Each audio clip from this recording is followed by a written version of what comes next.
नमस्कार, मैं अनुज कुमार। आप देख रहे हैं जनपथ लाइव और इस वक्त आपके सामने एक बहुत ही महत्वपूर्ण मुद्दा लेकर हाजिर हूं। जिस तरीके से खबर निकल कर आ रही है छत्तीसगढ़ से, और छत्तीसगढ़ में जिस तरीके से सतनामी समाज अपना एक आंदोलन कर रहा था और उस आंदोलन में असामाजिक तत्वों ने एक हिंसक उस आंदोलन को बना दिया, और जिसके बाद तमाम निर्दोष लोगों पर जो है मुकदमे दर्ज किए गए और उन्हें कहीं ना कहीं गिरफ्तार कर लिया गया है, जिसको देखते हुए बसपा सुप्रीमो बहन मायावती जी ने बड़े ट्वीट किए हैं और उस ट्वीट में सतनामी समाज की आवाज को बुलंद करते हुए निर्दोष लोगों के खिलाफ की गई कार्रवाई को लेकर तमाम बातें कही हैं। सबसे पहले जान लेते हैं कि बसपा सुप्रीमो ने क्या कुछ कहा है। बसपा सुप्रीमो मायावती जी अपने ट्वीट में लिखती हैं, छत्तीसगढ़ के सतनामी समाज के आस्था के केंद्र गिरदौरपुरी से लगा हुआ अमर गुफा में असामाजिक तत्वों के द्वारा परम पूज्य बाबा गुरु घासीदास जी के जय स्तंभ को काटकर फेंक दिया जाना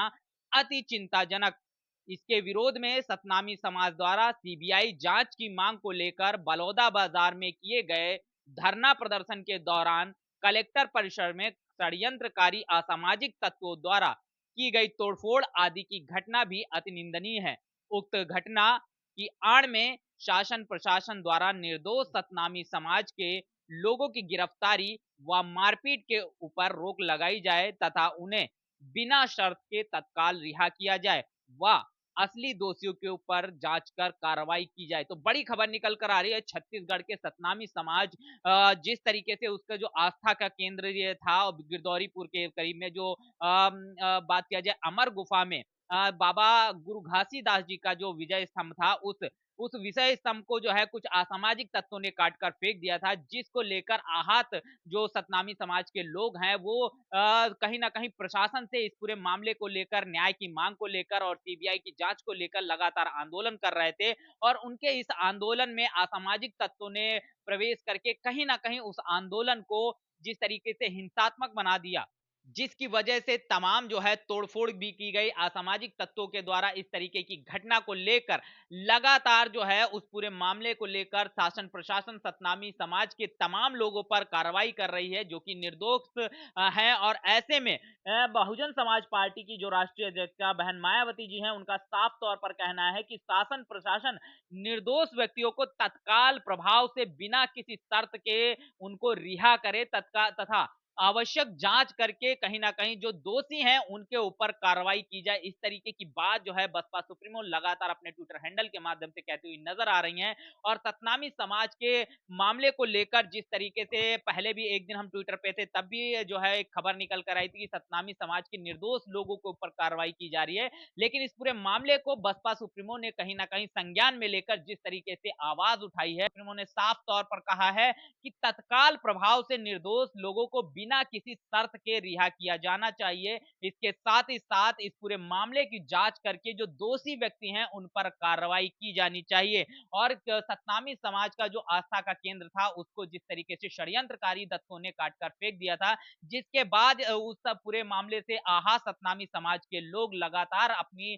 आवाज को उठाने के लिए शांतिपूर्ण ढंग ढंग से जो है कलेक्टर ऑफिस गए थे, अपनी आवाज को बुलंद कर रहे थे। लेकिन उनके उस पूरे आंदोलन में असामाजिक तत्व जिस तरीके से शामिल हुए और जिनकी वजह से वो पूरा आंदोलन आपने देखा वो उग्र हो गया, जिसकी वजह से लगातार शासन प्रशासन जो है तमाम निर्दोष लोगों पर कार्रवाई कर रहा है, जिसको लेकर बसपा सुप्रीमो ने साफ तौर पर कहा है कि शासन प्रशासन जिन निर्दोष लोगों को गिरफ्तार किया है या जिन पर कार्रवाई की है उनको बिना शर्त रिहा किया जाना चाहिए तथा जो दोषी हैं जांच करके उन पर कड़ी कार्रवाई की जानी चाहिए। बड़ी खबर है और इस वक्त की जो खबर ये छत्तीसगढ़ से, और छत्तीसगढ़ में जिस तरीके से सतनामी समाज के खिलाफ इस तरीके के जो असामाजिक तत्व हैं उन्होंने कहीं ना कहीं इस हिंसा को भड़काने के लिए और सतनामी समाज की जो जो भावनाएं हैं उन्हें आहत करने के लिए इस पूरे मामले को उग्र बना दिया। और ऐसे में अब प्रशासन की तरफ से जिस तरीके से खबर निकल कर आ रही कि उन्हीं निर्दोष लोगों पर, सतनामी समाज के उन्हीं निर्दोष लोगों पर जो शांतिपूर्ण ढंग से अपना आंदोलन कर रहे थे, न्याय की मांग कर रहे थे,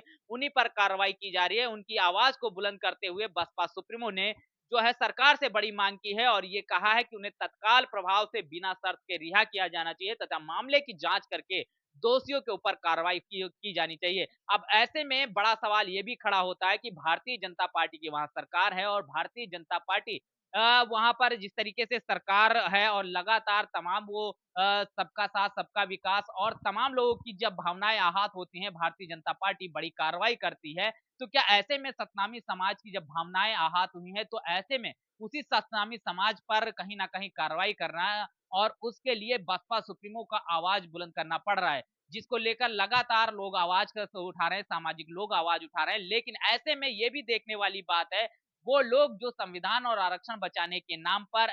एससी एसटी और ओबीसी समाज की लड़ाई लड़ने की बात करने वाले लोग, ऐसे जब भी मामले होते हैं तो वो लोग कहाँ खड़े हैं। अखिलेश यादव से लेकर राहुल गांधी, तमाम ऐसे लोग हैं जिन्होंने इस एससी एसटी समाज का वोट लिया और ये कहा कि वो भारतीय जनता पार्टी को इसलिए हरा रहे हैं क्योंकि वो आरक्षण और संविधान बचाने की लड़ाई लड़ रहे हैं। ऐसे में जब उसी एससी एसटी समाज पर जुल्म ज्यादती और अत्याचार होता है, तो अखिलेश यादव और राहुल गांधी की तरफ से कोई ट्वीट भी इस पूरे मामले को लेकर नहीं आता है। तो कहीं न कहीं जिस तरीके से एसटी-एसटी समाज को बरगला कर संविधान और आरक्षण बचाने की आड़ को लेकर उनके वोट को हासिल किया गया और जैसे ही इस एससी-एसटी समाज की जो स्वतंत्र लीडरशिप है थी, वो जैसे ही कमज़ोर होती है, तमाम जो ज़ुल्म, जाति और अत्याचार के मामले बढ़ जाते हैं, चाहे वो उत्तर प्रदेश हो, चाहे वो छत्तीसगढ़ हो, चाहे वो अलीगढ़ हो, हर एक जगह आपको तमाम ऐसी घटनाएँ देखने को मिल जाएँगी, चाहे पंजाब से लेकर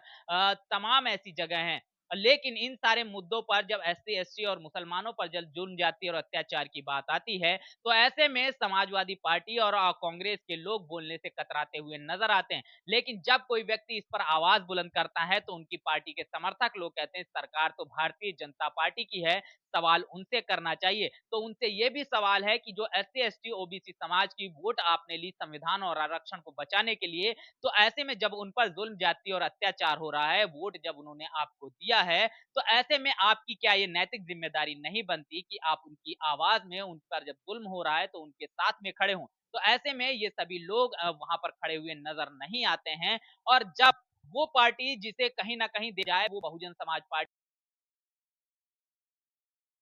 सकते हो, उसका अपने सबसे निचले पायदान पर हुए वो बहुजन समाज पार्टी लगातार एससी एसटी ओबीसी मुसलमानों पर हो रहे जुल्म, जाति और अत्याचार पर अपनी आवाज बुलंद करती हुई नजर आ रही है। ऐसे में आप देखेंगे बहुजन समाज पार्टी की राष्ट्रीय अध्यक्षा बहन मायावती जी ने इस पूरे मामले को लेकर भी बड़ी आवाज उठाई है। सतनामी समाज पर जिस तरीके से कार्रवाई हो रही है और सतनामी समाज की जिस तरीके से आस्था को ठेस पहुंचाने के लिए असामाजिक तत्वों ने उसके आस्था के स्तंभ को काट कर फेंक दिया और उसके बाद जब शांतिपूर्ण ढंग से ये पूरा समाज उस न्याय के लिए, उसकी जांच के लिए सीबीआई जांच की मांग उठा रहा था, तो वही असामाजिक तत्व उनके उस आंदोलन में शामिल होकर उस पूरे आंदोलन को उग्र बना देते हैं और उग्र बनाकर कहीं ना कहीं उनके जो है उस आंदोलन को विफल करने की कोशिश करते हैं और ऐसे में पुलिस प्रशासन की तरफ से उसी सतनामी समाज के शांतिपूर्ण ढंग से आंदोलन करने वाले लोगों पर ही कार्रवाई की जा रही है, जिसको लेकर बसपा सुप्रीमो ने बड़ा ट्वीट किया है और उन्होंने साफ तौर पर ये कहा है